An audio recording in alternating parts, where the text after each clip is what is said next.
Marjan Tamakawiyot sa ping Kipanatip sang mihaw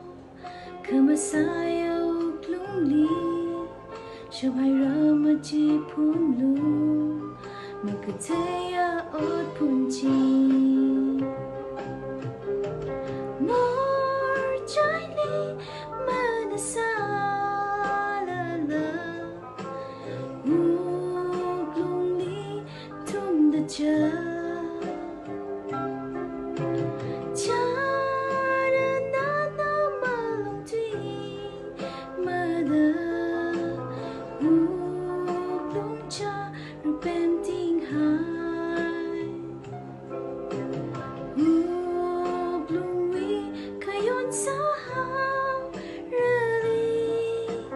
Legacy Uhitala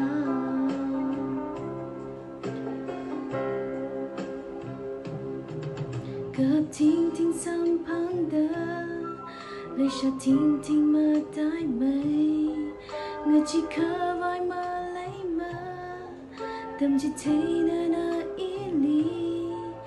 Luôn cả sốt cha rơ tha đơ Luôn cả lý shi man hăng Gap ting ting sampang da Lê sha ting ting ma tai mây Người chỉ khờ vai mà lấy mà Tâm chỉ thấy na na lý Ốc thủy sha yang shat na Ốc thủy hao y mi ri More chai li manasala Uk lung li tum na cha Cha ren na na ma lung tui ma da Uk lung cha rồi bem ting hai Uk lung wi kayon sa how Really Legacy Uhitala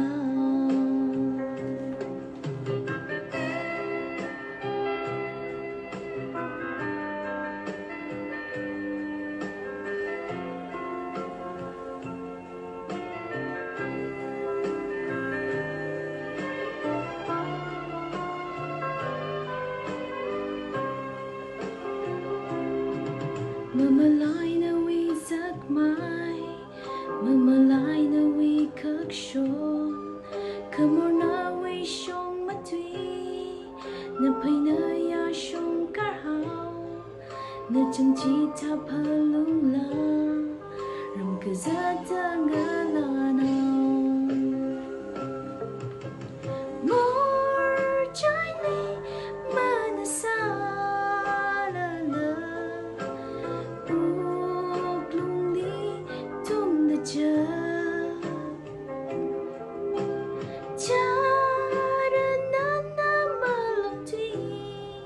Mada Uglungcha rupem ting hai Uglungwi kayon sa how Really Legacy